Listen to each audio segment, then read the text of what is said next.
Thank you, Venerable. Good morning.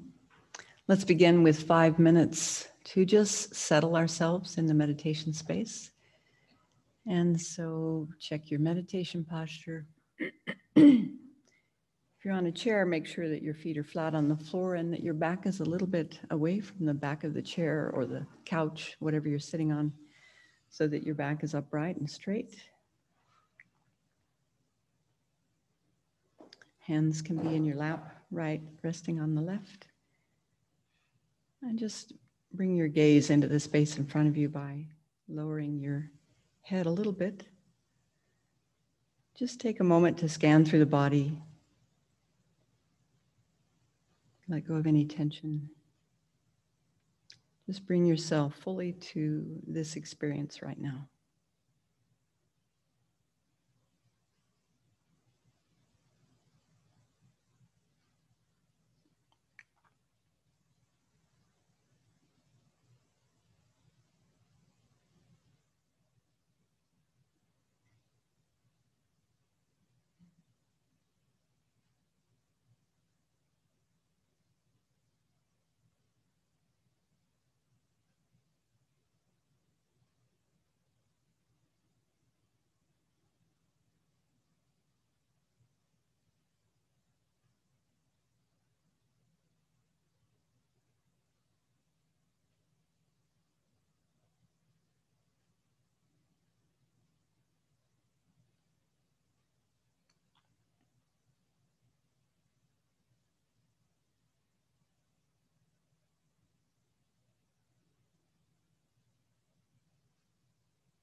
If you were here at the Abbey, we would all stand up in a circle and bow to each person in the circle. That's a little awkward to do with online. So without moving from your place, maybe just look around the room and make eye contact with a few people, and we just greet them by a bow. So I'm greeting the people online.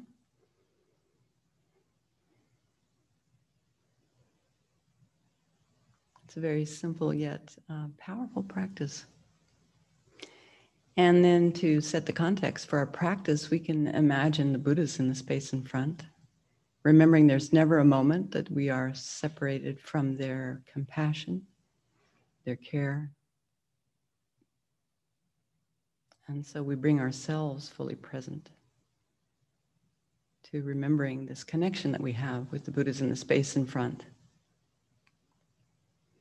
And simply with our hands together, we can recite the refuge mantra.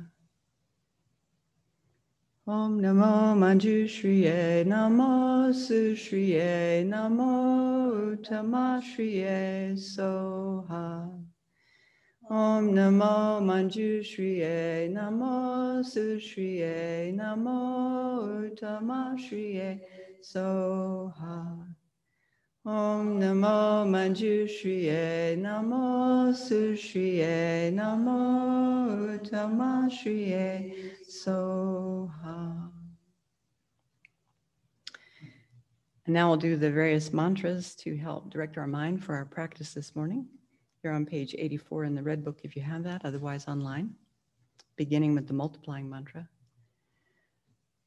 Om Sambara Sambara Bimanasara Matawahum. Om Mara Mara Bimanakara Matawahum.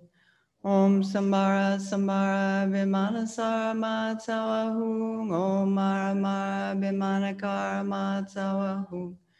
Om Sambara Sambara Bimanasara Matawahum. Om Mara Mara Bimanakara Matawahum. Om Sambara Sambara Bimanasara Matawahum. Om Mara Mara Bimanakara Matawahum. Om Sambara Sambara Bimanasara Matawahum. Om Mara Mara Bimanakara Matawahum. Om Sambara Sambara Bimanasara Matawahum. Om Mara Mara Bimanakara Matawahum. Om Sambara Sambara Bimanasara Matawahum. Om Mara Mara Bimanakara Matawahum. If you happen to use a mala or a rosary in your practice, you can bless it now by reciting this mantra 7 times.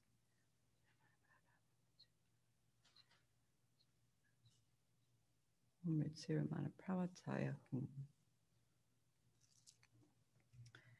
we bless our feet by reciting the next mantra 3 times, and then putting a little saliva on our fingertips and rubbing on the soles of our feet. Om Kret Sara Gana Humhri Soha. Om Kret Sara Gana Humhri Soha. Om Kret Sara Gana Humhri Soha.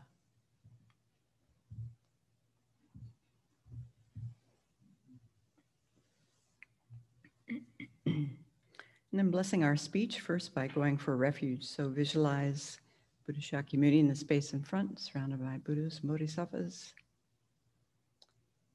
Thinking about the causes of refuge.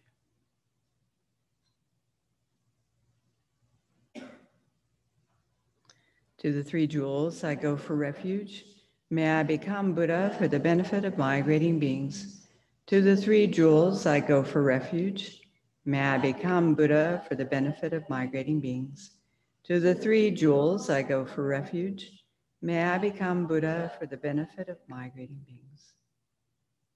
So imagine Buddha Shakyamuni in the space in front comes to the crown of your head, dissolves into light and absorbs into you. And just take a moment to meditate on emptiness or your understanding of dependent arising.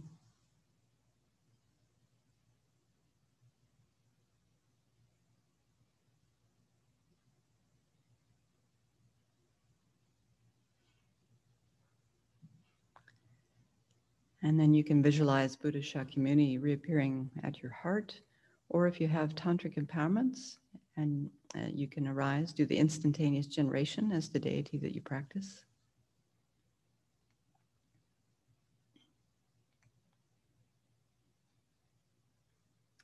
Then imagine on the tongue from an ah comes a moon disk. On it is a white om. Around that are the white Sanskrit vowels standing clockwise. Around that are the red Sanskrit consonants standing counterclockwise. And around that are the blue syllables of the Heart of Dependent Arising mantra standing clockwise. Visualizing these, we recite them in succession, beginning with the innermost. Om, a, I, u, o, I, o, a, soha. Om, a, I, u, o, I, o, a, soha. Om, a, I, u, o, I, o, a, soha.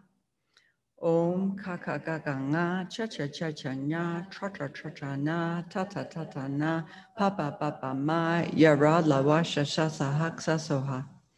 Om kaka gaga nga cha cha cha cha nya tra tra tra tra na ta ta ta ta na pa pa pa pa ma yara lawa sha sha sa hak sa soha.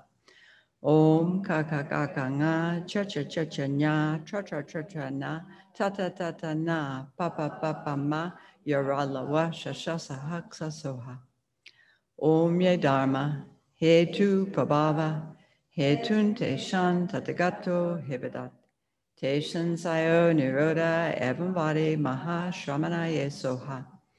Om ye dharma he tu prabhava he tun te shan tatagato hebedat te shan sayo niroda evam vade maha shramana ye soha. Om ye dharma he tu prabhava he tun te shan tatagato hevedat te shan sayo niroda evam vade maha shramanaye soha.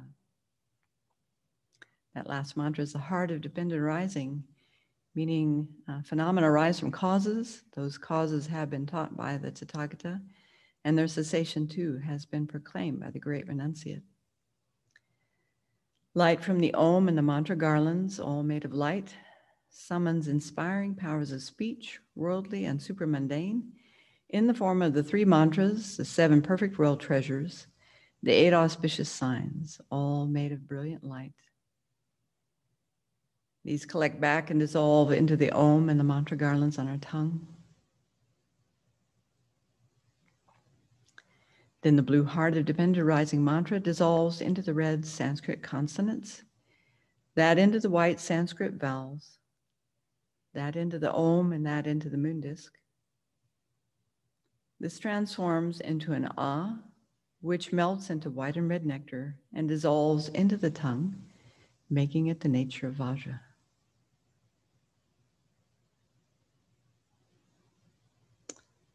So then we remind ourselves to make sure that our inner and outer speech today is truthful, useful to others, timely, and most importantly, kind.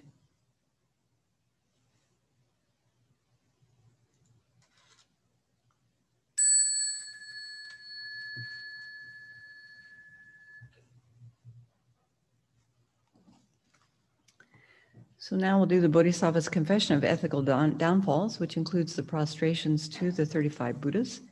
So at home, you can stand now and clear a space for doing a full prostration or a half prostration. If prostrations are difficult for you, even having your hands together at the heart is a prostration.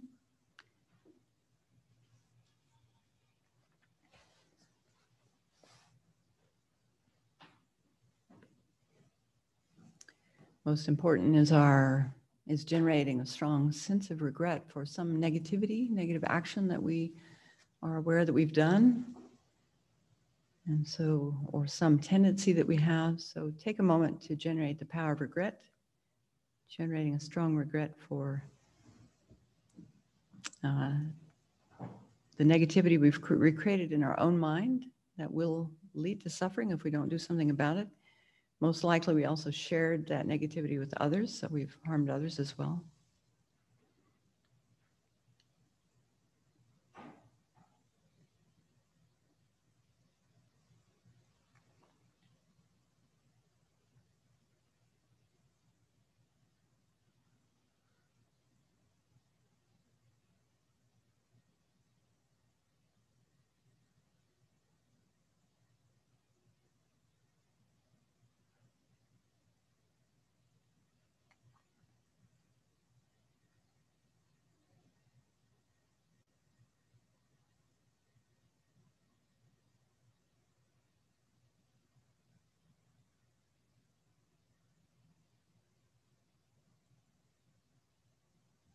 And take a moment to visualize Buddha Shakyamuni in the space in front, and from his compassionate heart come 34 light rays, on the end of which are one of the confession Buddhas.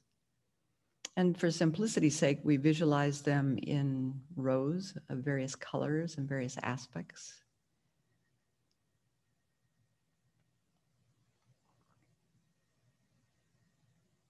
Blue, white, yellow, red, and green. And we also visualize the medicine Buddhas, which increases the power of our practice.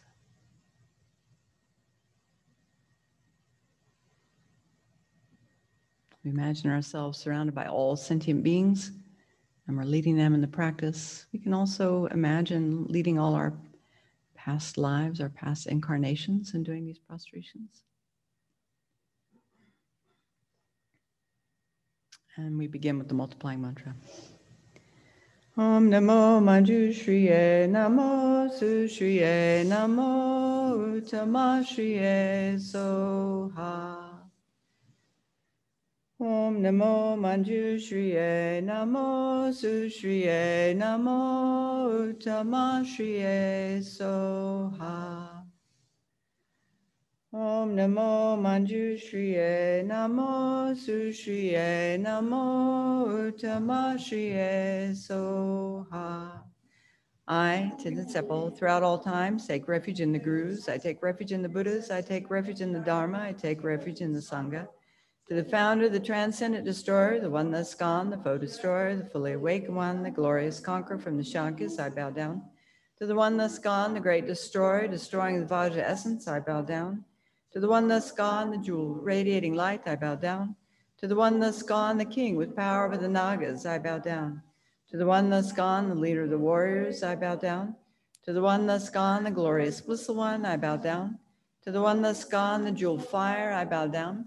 To the one that's gone, the jewel moonlight, I bow down. To the one that's gone, whose pure vision brings accomplishments, I bow down. To the one that's gone, the jewel moon, I bow down. To the one that's gone, the stainless one, I bow down. To the one that's gone, the glorious giver, I bow down. To the one that's gone, the pure one, I bow down. To the one that's gone, the bestower of purity, I bow down. To the one that's gone, the celestial waters, I bow down. To the one that's gone, the deity of the celestial waters, I bow down. To the one that's gone, the glorious good, I bow down. To the one that's gone, the glorious sandalwood, I bow down. To the one that's gone, the one of unlimited splendor, I bow down. To the one that's gone, the glorious light, I bow down. To the one that's gone, the glorious one without sorrow, I bow down. To the one that's gone, the son of the desireless one, I bow down. To the one that's gone, the glorious flower, I bow down. To the one that's gone, who understands reality, enjoying the radiant light of purity, I bow down. To the one that's gone, who understands reality, enjoying the radiant light of the lotus, I bow down. To the one that's gone, the glorious gem, I bow down. To the one that's gone, the glorious one who is mindful, I bow down. To the one that's gone, the glorious one whose name is extremely renowned, I bow down. To the one that's gone, the king, holding the banner of victory over the senses, I bow down. To the one that's gone, the glorious one who subdues everything completely, I bow down. To the one that's gone, the victorious one in all battles, I bow down. To the one that's gone, the glorious one gone to perfect self-control, I bow down. To the one that's gone, the glorious one who enhances and illuminates completely, I bow down. To the one that's gone, the jewel lotus who subdues all, I bow down. To the one that's gone, the foe destroyer, the fully awakened one, the king with power over Mount Meru, always remaining in the jewel and the lotus, I bow down. To the Buddha, renowned glorious king of excellent signs, I bow down. To the Buddha, king of melodious sound, I bow down. To the Buddha, stainless excellent gold, I bow down. To the Buddha, supreme glory, free from sorrow, I bow down. To the Buddha, melodious ocean of renowned Dharma, I bow down. To the Buddha, delightful king of clear knowing, I bow down. To the medicine Buddha, king of lapis light, I bow down. All you 35 Buddhas and all the others, those that's gone, foe destroyers, fully awakened ones, and transcendent destroyers, who are existing, sustaining, and living throughout the 10 directions of sentient beings' worlds, all you Buddhas, please give me your attention. In this life and throughout beginningless lives in all the realms of samsara, I have created, caused others to create, and rejoiced at the creation of destructive karmas, such as misusing offerings, holy objects, misusing offerings of the Sangha, stealing the possessions of the Sangha of the 10 directions. I have caused others to create these destructive actions and rejoiced at their creation. I have created the 5 heinous actions, caused others to create them, and rejoiced at their creation. I have committed the 10 non-virtuous actions, involved others in them, and rejoiced in their involvement. Being obscured by all this karma, I have created the cause for myself and other sentient beings to be born in the hells, as animals, as hungry ghosts, in irreligious places, amongst barbarians, as long-lived gods, with imperfect senses, holding wrong views, and being displeased with the presence of a Buddha. Now before these Buddhas, transcendent destroyers who become transcendental wisdom, who have become the compassionate eye, who have become witnesses, who have become valid and see with their omniscient minds, I am confessing and accepting all these actions as destructive. I will not conceal or hide them, and from now on I will refrain from committing these destructive actions. Buddhas and transcendent destroyers, please give me your attention. In this life and throughout beginningless lives in all the realms of samsara, whatever root of virtue I have created through even the smallest acts of charity, such as giving one mouthful of food to a being born as an animal, whatever root of virtue I have created by keeping pure ethical conduct, whatever root of virtue I have created by abiding in pure conduct, whatever root of virtue I have created by fully ripening sentient beings' minds, whatever root of virtue I have created by generating bodhicitta, whatever root of virtue I have created of the highest transcendental wisdom. Bringing together all these merits of both myself and others, I now dedicate them to the highest, of which there is no higher, to that even above the highest, to the highest of the high, to the higher of the high. Thus, I dedicate them completely to the highest, fully accomplished awakening, just as the Buddhas and transcendent destroyers of the past have dedicated, just as the Buddhas and transcendent destroyers of the future will dedicate, and just as the Buddhas and transcendent destroyers of the present are dedicating. In this same way, I make this dedication. I confess all my destructive actions separately and rejoice in all merits. I implore all the Buddhas to grant my request that I may realize the ultimate, sublime, highest transcendental wisdom. To the sublime kings of the human beings living now, to those of the past, and to those who have yet to appear, to all those whose knowledge is as vast as an infinite ocean, with my hands folded in respect, I go for refuge. Woe is me. O spiritual mentors, great Vajra holders, and all the Buddhas and Bodhisattvas who abide in the 10 directions, as well as all the Venerable Sangha, please pay attention to me. I, who am named Tenzin Tsepal, circling in cyclic existence since beginningless time until the present, overpowered by afflictions such as attachment, hostility, and ignorance, have created the 10 destructive actions by means of body, speech, and mind. I have engaged in the 5 heinous actions and the 5 parallel heinous actions. I have transgressed the precepts of individual liberation, contradicted the trainings of a bodhisattva, broken the tantric commitments. I have been disrespectful to my kind parents, spiritual mentors, spiritual friends, and those following the pure path. I have committed actions harmful to the 3 jewels, avoided the holy dharma, criticized the Arya Sangha, and harmed living beings. These and many other destructive actions I have done, have caused others to do, and have rejoiced in others doing. In short, I have created many obstacles to my own higher rebirth and liberation, countless seeds for further wanderings in cyclic existence and miserable states of being. Now, in the presence of the spiritual mentors, the great Vajra holders, all the Buddhas and Bodhisattvas who abide the 10 directions, and the Venerable Sangha, I confess all these destructive actions. I will not conceal them, and I accept them as destructive.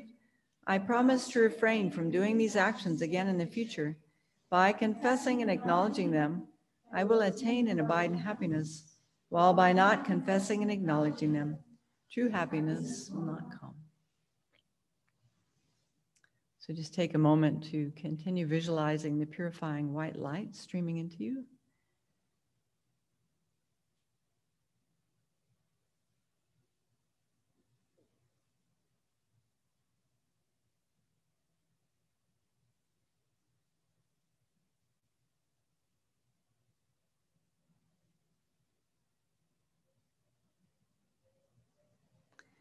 And take a moment to generate a strong determination to avoid this same negativity for a specific period of time. Some things we can honestly say, I'll never do that again.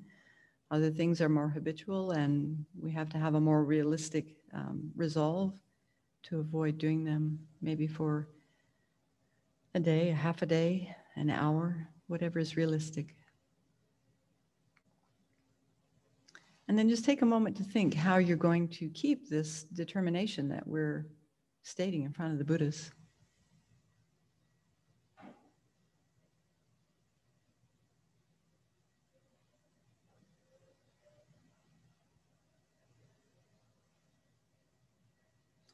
And then row by row, these confession Buddhas all dissolve into light and absorb into the heart of Shakyamuni Buddha. And he emanates countless miniature aspects of himself to our crown and the crown of the heads of all the beings around us. These small Buddhas dissolve into light and absorb into us and reappear at our heart, where the Buddha remains throughout the day as our inspiration, as our guide, as our witness to our actions.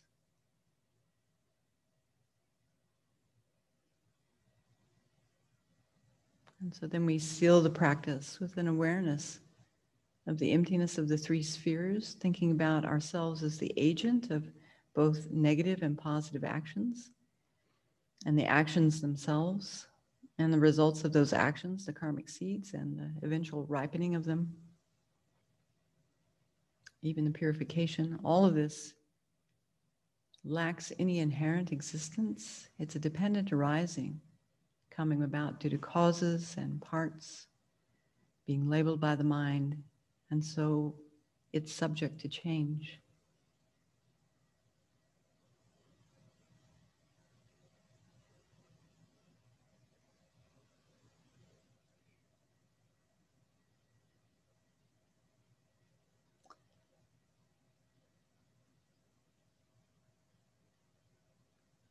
And then when you're ready, you can take your seat.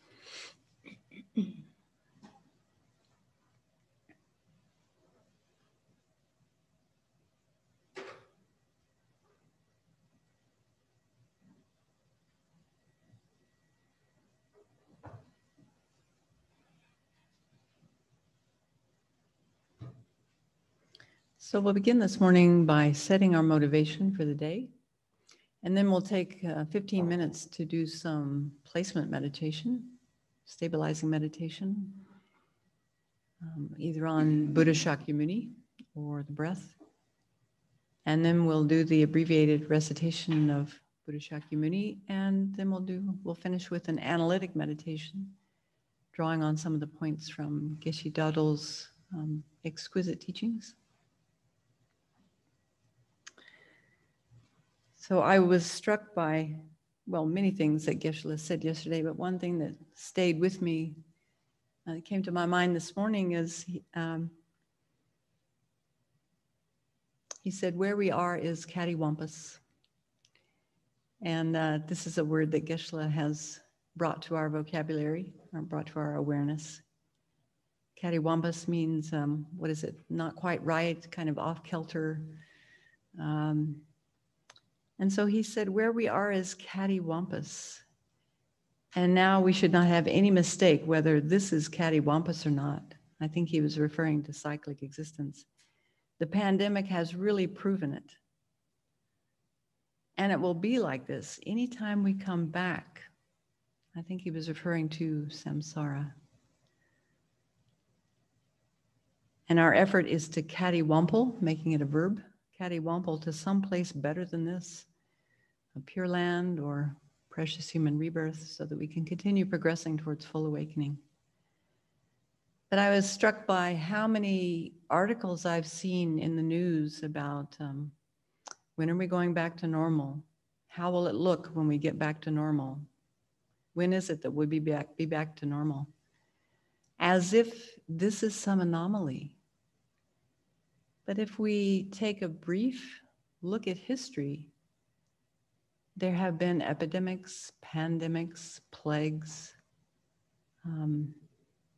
unfortunate situations in terms of the elements. There have always been hurricanes and fires and earthquakes,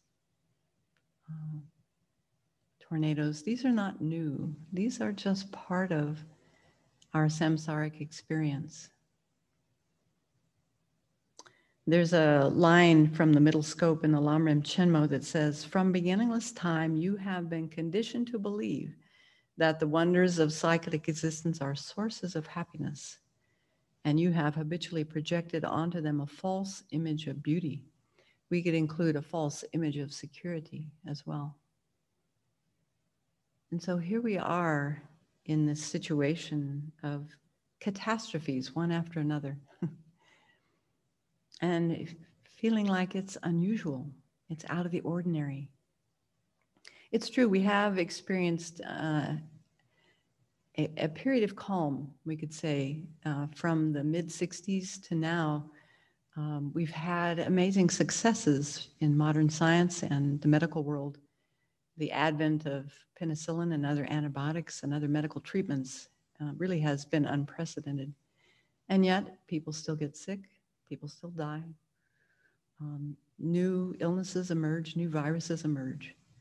So how naive it is to assume that we will control our samsara like this without really getting at the root of it.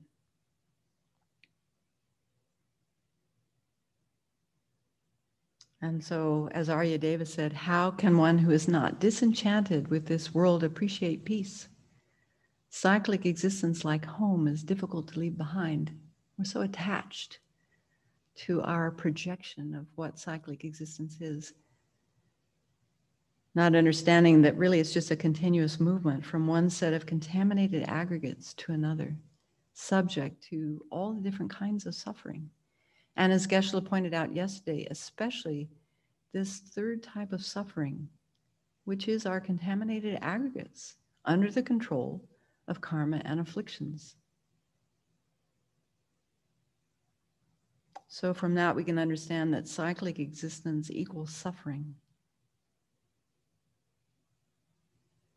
So we need to understand suffering to the extent that we wake up with a feeling of strong disgust for this situation, our cyclic existence, being controlled by karma and afflictions. I think in the lamrim it talks about it should disturb us like a constant hair in the eye, or being confined in a prison. So let's try to elevate our understanding of suffering from just the ouch type of suffering, the very manifest, outward type of suffering, to really understanding our mind that goes from life to life, being controlled by karma and afflictions, and understanding that that is true for every other sentient being. And then just as we want happiness, don't want suffering, the same is true of them. And so with a real bodhicitta determination, may all of our actions today truly be a cause for full awakening, so that we can be of greater and greater benefit to all sentient beings.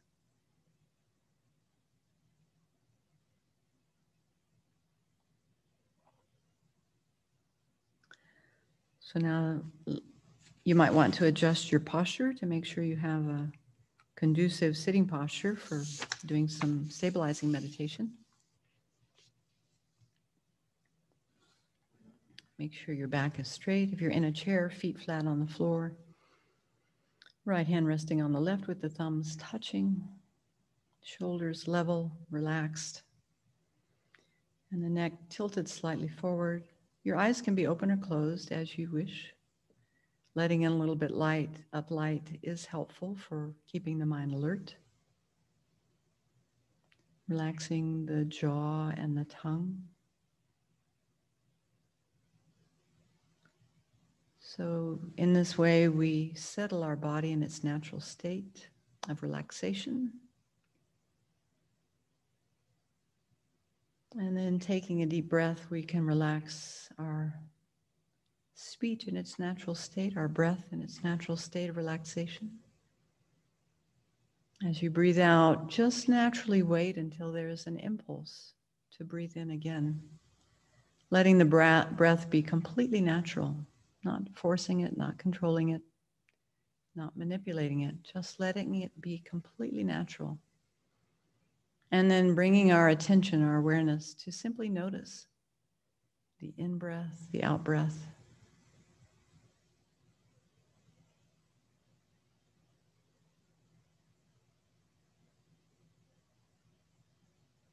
Settling ourselves in the present moment, and then making a choice to either continue focusing on the breath or to visualize all the details of Buddha Shakyamuni in the space in front, and then dwelling on that general appearance of the Buddha. So we'll take about 15 minutes now to do this. And again, each time your mind wanders away into distraction,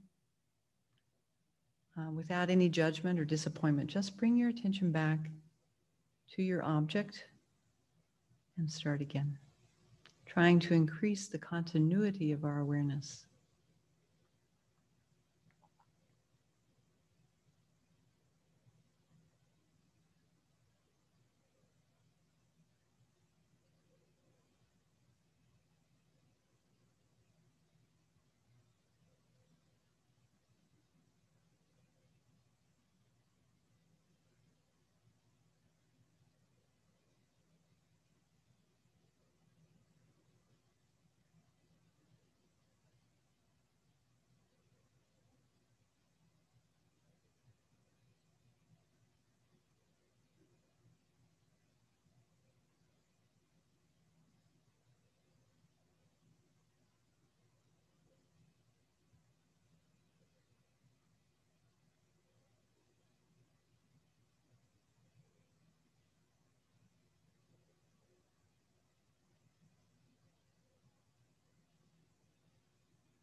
To begin our meditation on the Buddha, let's take a moment to imagine having an expansive mind that is completely focused on the well-being of others.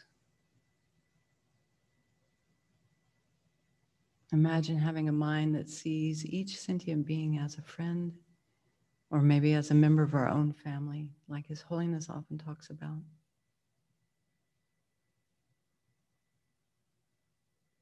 An open mind that has such care and tenderness towards all sentient beings, regardless of how they treat us. Just imagine having that kind of expansive mind.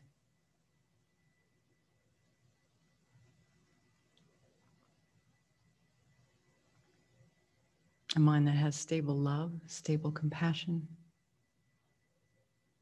stable intention to benefit others, not pushed around by karma and afflictions.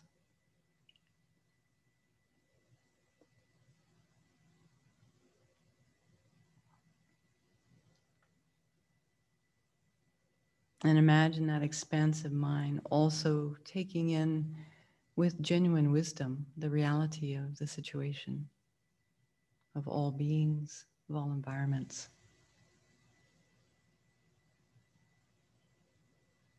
Able to see how unnecessary suffering is and the potential of every living being to overcome it. Imagine holding that kind of awareness.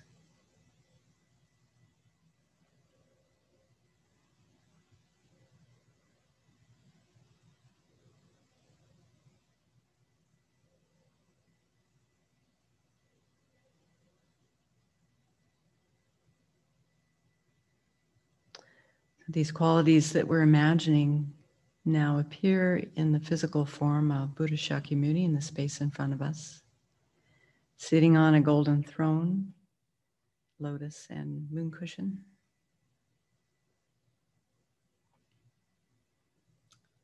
His body is made of radiant, transparent light.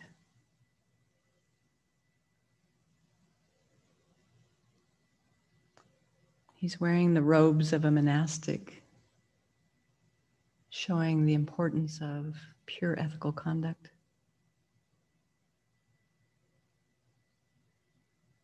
His right palm rests on his right knee, and his left is in his lap holding a bowl of nectar, symbolizing the medicine to cure our afflictions and other obstacles.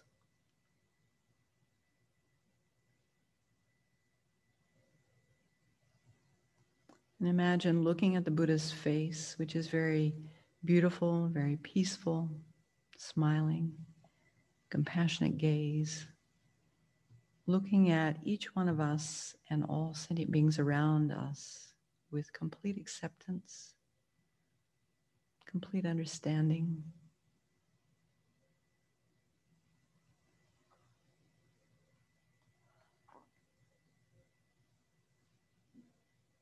Notice his eyes are very peaceful, very deep, very still. His lips are red and his earlobes are long.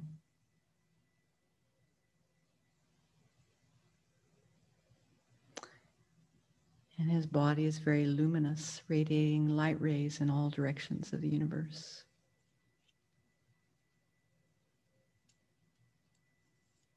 So we can leave the visualization very simple like this, or we can imagine the Buddha surrounded by the lineage lamas and the meditational deities, innumerable other Buddhas and Bodhisattvas, arhats, dakas, dakinis, and dharma protectors.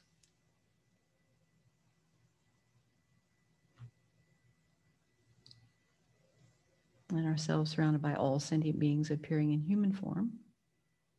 Our mother on our left, our father on our right. And the people that we find most challenging right now, imagine them in front, in the space in front of you. All of us looking at the Buddha for guidance.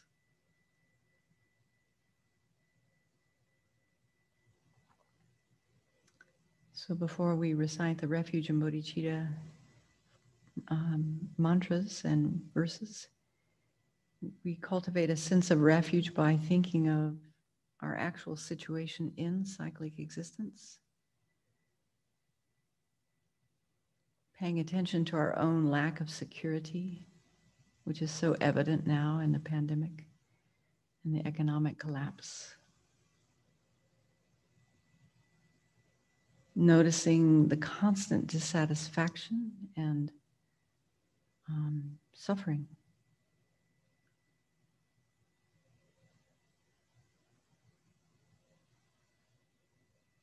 And remembering that this situation is also true for all other sentient beings, so we can include a sense of compassion for them.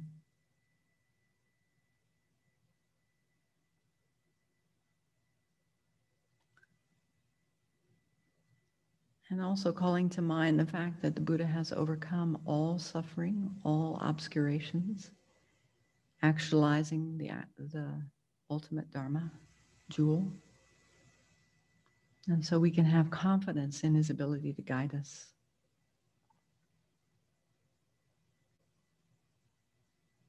He knows our current predicament. He also sees our full potential to overcome all of karma and afflictions. So as we take refuge, then we imagine leading all sentient beings in going for refuge. Namo Guru Bhya, Namo Buddhaya, Namo Dharmaya, Namo Sangaya, Namo Gurubhya,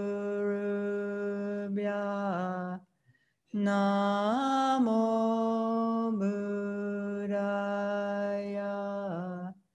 Namo Dharmaya, Namo Sangaya, Namo Gurubhya, Namo Buddhaya, Namo Dharmaya, Namo Sangaya.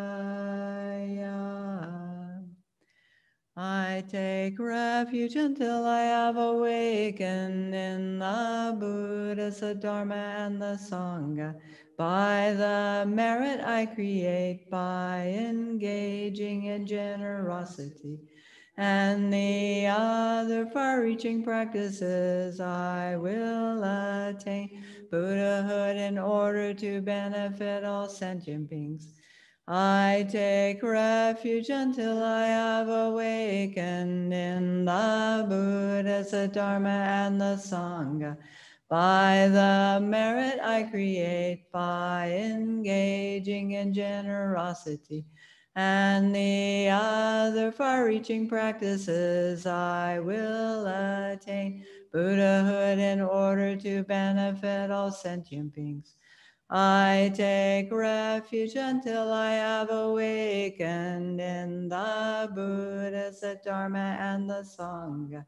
By the merit I create by engaging in generosity and the other far-reaching practices, I will attain Buddhahood in order to benefit all sentient beings.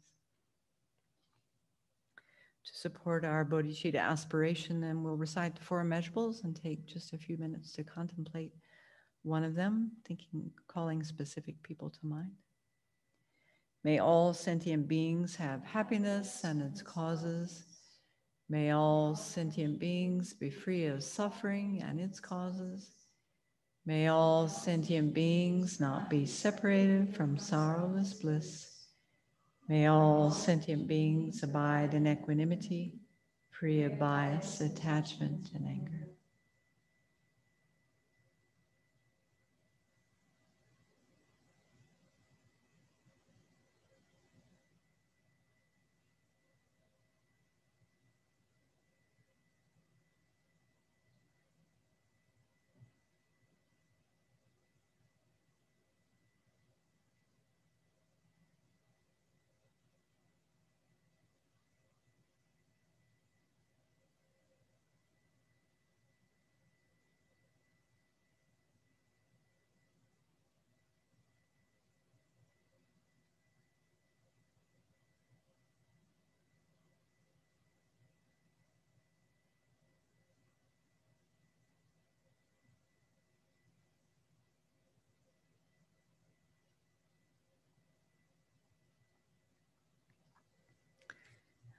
Let's recite the seven limb prayer just a little bit slowly so that we can actually imagine or visualize what each line is referring to. Reverently, I prostrate with my body, speech, and mind, and present clouds of every type of offering, actual and mentally transformed.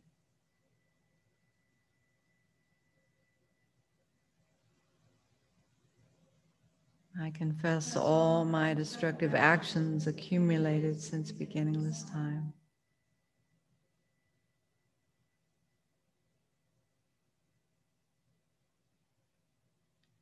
And rejoice in the virtues of all holy and ordinary beings.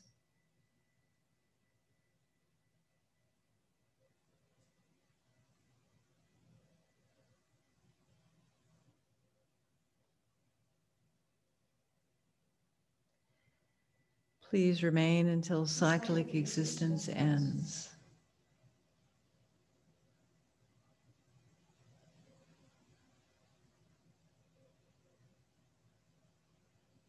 And turn the wheel of Dharma for sentient beings.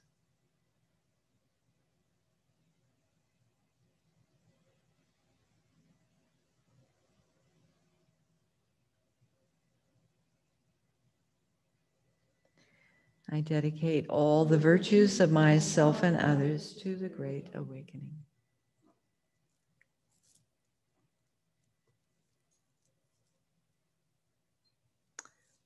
So with a wish to offer everything in the universe in order to receive the Dharma teachings, the pure Dharma, and to realize them in our mind stream, we imagine offering everything beautiful, everything we're attached to,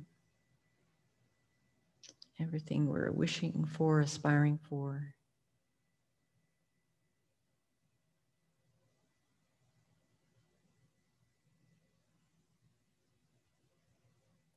This ground anointed with perfume, flowers strewn Mount Meru, for land, sun, and moon, imagined as a Buddha land and offered to you. May all beings enjoy this pure land. The objects of attachment, aversion, and ignorance, friends, enemies, and strangers, my body, wealth, and enjoyments, I offer these without any sense of loss. Please accept them with pleasure and inspire me and others to be free from the three poisonous attitudes. Idam Guru Ratna Mandalakam Niyatayami.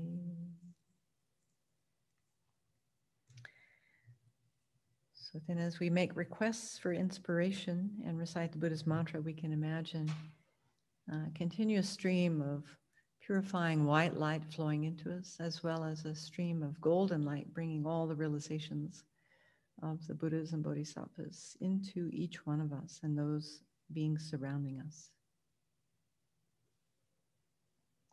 Glorious and precious Root Guru, sit upon the lotus and moon seat on my crown, guiding me with your great kindness.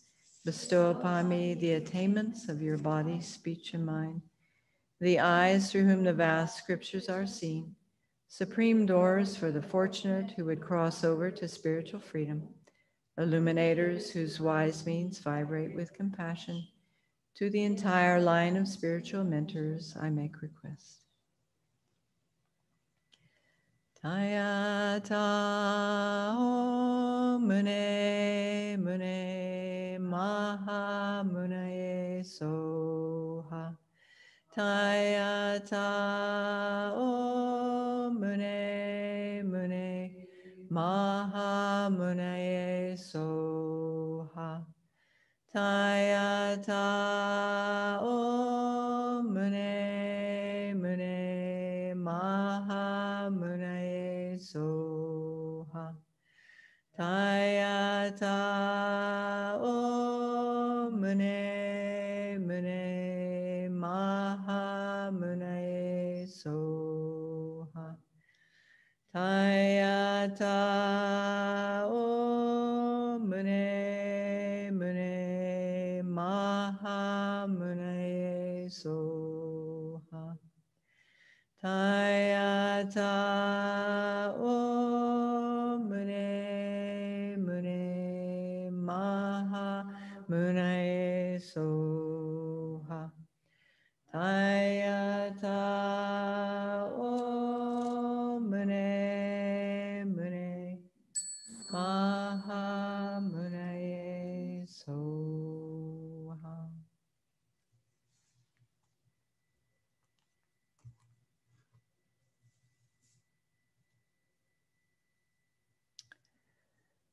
So for the analytic meditation this morning, maybe call to mind an incident in the last day or two or the last week, a time when you found yourself involved in some negative action, maybe unskillful speech or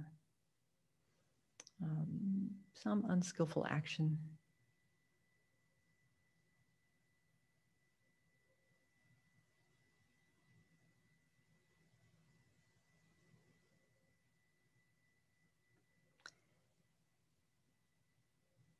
And then try to trace back to see what was the cognitive component. What were we thinking? What was motivating that action?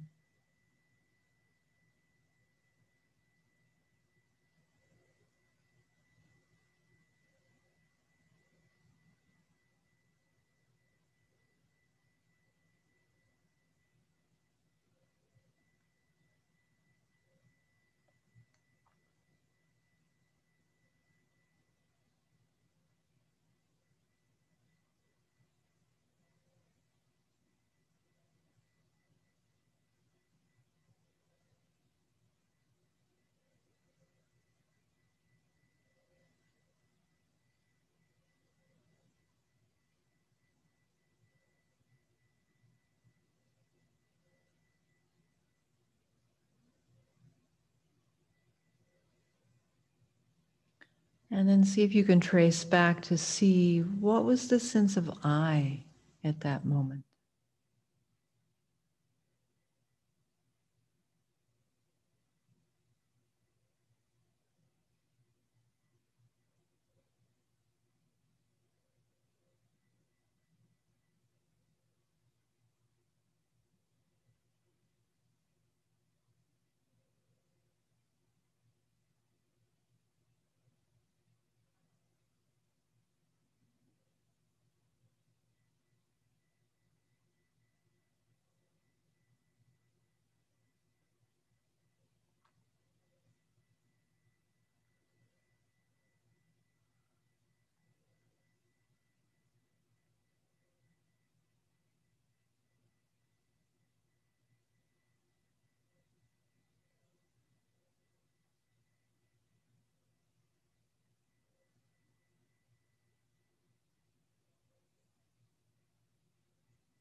So just from your own experience, see if you can make the connection that at the root of all of our unskillful actions of body, speech, and mind is this type of ignorance about the self, self-grasping ignorance.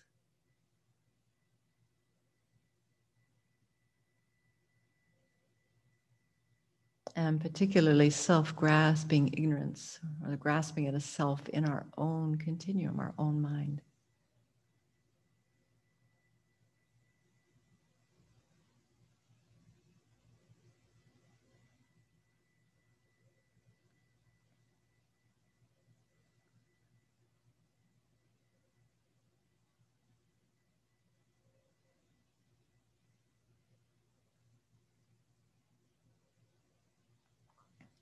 So whatever we call this, whether it's the view of the transitory collection, the view of the perishing aggregates, the view of the personal I, this is the root of cyclic existence, the root of all of our 84,000 afflictions described by the Buddhas.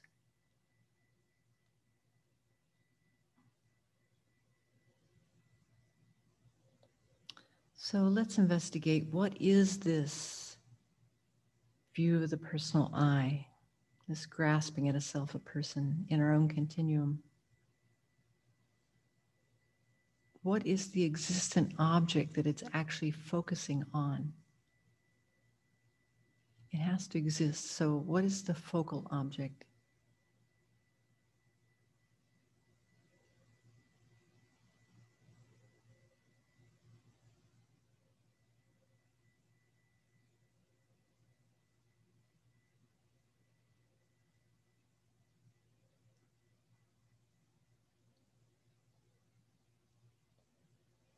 We could say it's focusing on the conventional self or the mere I, the constantly changing body and mind.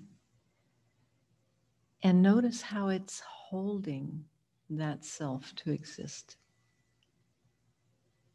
Is there some exaggeration, some superimposition, some fabrication, some decoration?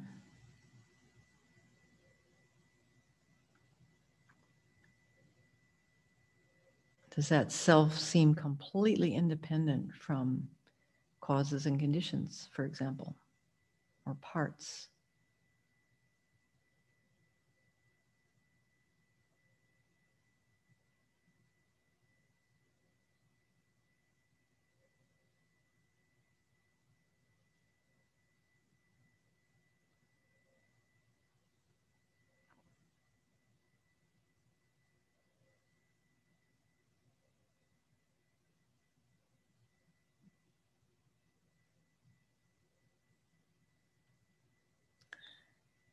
So then one next step might be to investigate, is this grasping at a self, a person in our own continuum, is it a correct mind or a stable state of mind?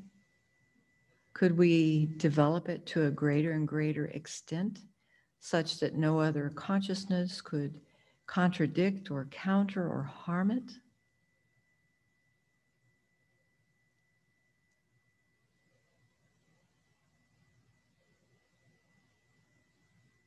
If that's the case, then there's no way to overcome cyclic existence.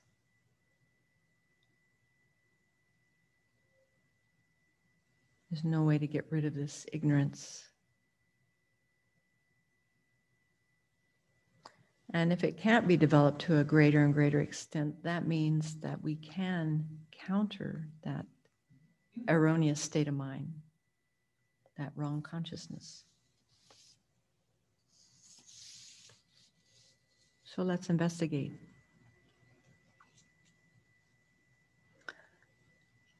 From our own experience, are we completely independent from causes and conditions? Just think about the causes and conditions of the body, the causes and conditions of the mind, which are the causes and conditions of the person. So really think about all those causes and conditions.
So notice from our own experience, we can conclude that we are not permanent. We are dependent on countless causes and conditions. This is our own experience.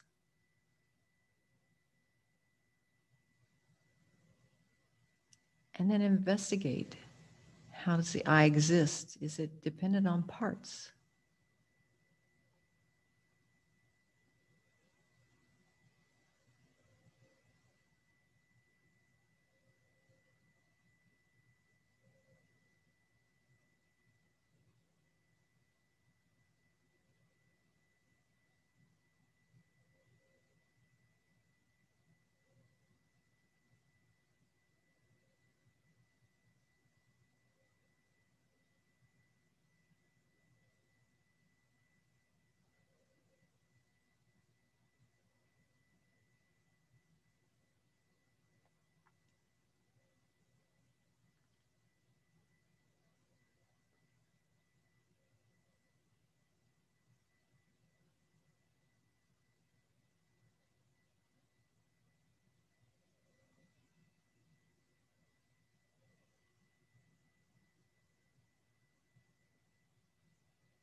So again, from our own experience, we can conclude that we are not partless, we are not unitary. And notice how based on these parts, we have been labeled a certain name. We didn't come out of the womb with our name. We were labeled.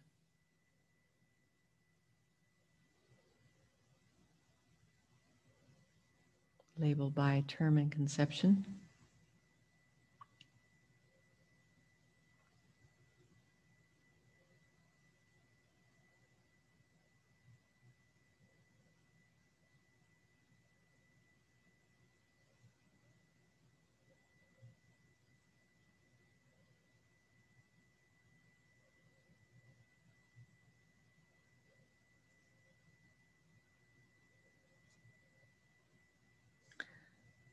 So we can also conclude that liberation is possible because it's possible to eliminate this erroneous state of mind, grasping at a self, a person in our own continuum, by developing a wisdom that counters that.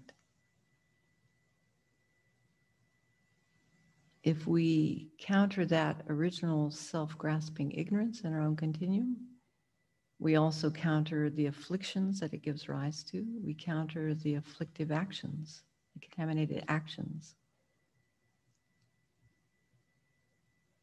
So what do we need to cultivate to eliminate this view of the personal I? What is the contradictory consciousness that we need to develop? The accurate, realistic state of mind. Well, it's a wisdom, and it will also focus on the same object as self-grasping, ignorance. It focuses on the conventional person, the conventional I. But it's analyzing the ultimate nature. And so the object that appears to that mind, the apprehended object, is an I, a self that lacks inherent existence.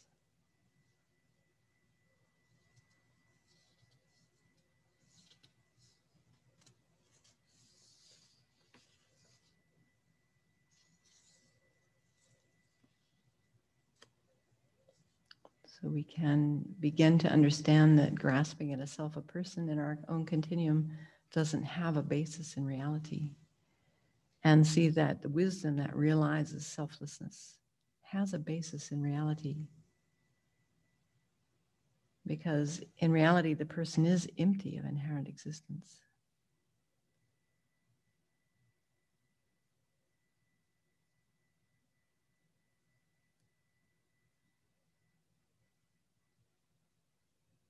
So the Buddha didn't create this new reality, he simply explained the way things exist. We also know that realizing selflessness is not enough. We need all the steps to completely abandon all the afflictions. So we need also to develop the method side of the path, bodhicitta, as well as all the 6 perfections. So take a moment now to develop a far-reaching aspiration to fully understand the faults of self-grasping ignorance in our own continuum.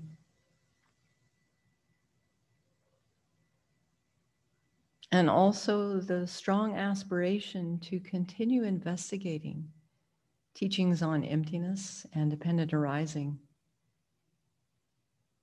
that the Buddha gave to help us to develop this wisdom we need, the necessary wisdom to overcome self-grasping.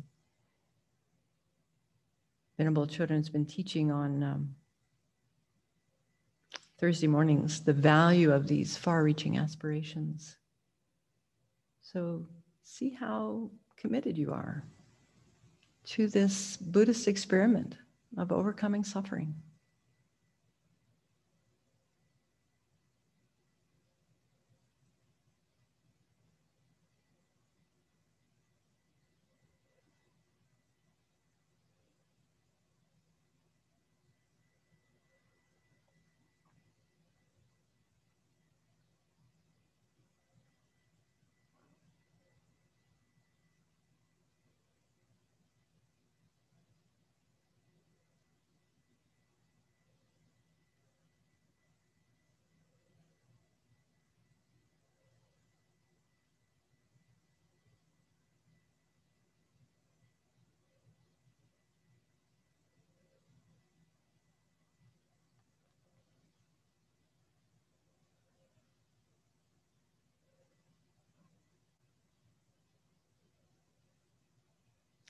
And so each day when we call to mind the 3 motivations, today as much as possible may I not harm myself or others with my body, speech, and mind. Today as much as possible may I benefit myself and others with my body, speech, and mind as much as possible. And may I cultivate a bodhicitta motivation to bring about full awakening so that I can be of greater and greater benefit to all sentient beings. Let's infuse that understanding of bodhicitta, what it means to aspire to full awakening, with an understanding of the faults of self-grasping ignorance, particularly grasping at a self, a person in our own continuum, how it's a wrong consciousness. It can be undermined. Develop confidence in that. And also developing the sense of confidence in our potential to develop a counteracting correct consciousness, wisdom, realizing the selflessness of the person in our own continuum for the benefit of all beings.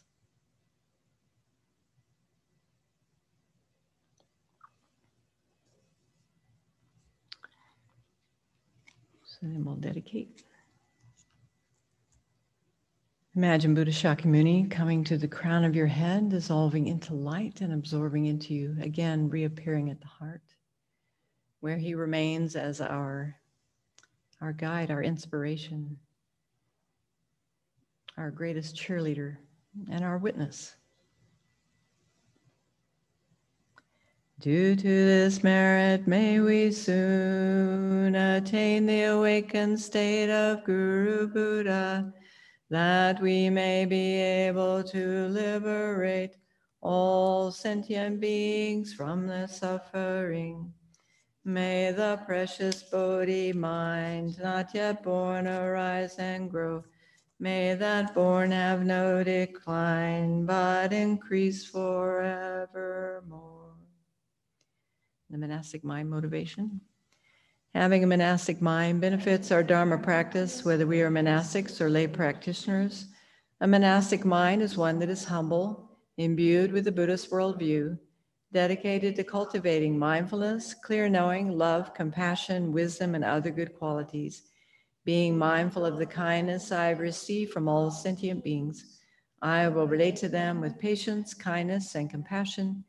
I will be mindful of my precepts and values and will cultivate clear knowing of my thoughts and feelings, as well as how I speak and act. I will take care to act and speak at suitable times and in appropriate ways, abandoning idle talk and disruptive movements. With respect for others and confidence in my good qualities, I will be humble and easy for others to speak to. In all these activities, I will endeavor to remember impermanence, the emptiness of inherent existence, and to act with bodhicitta.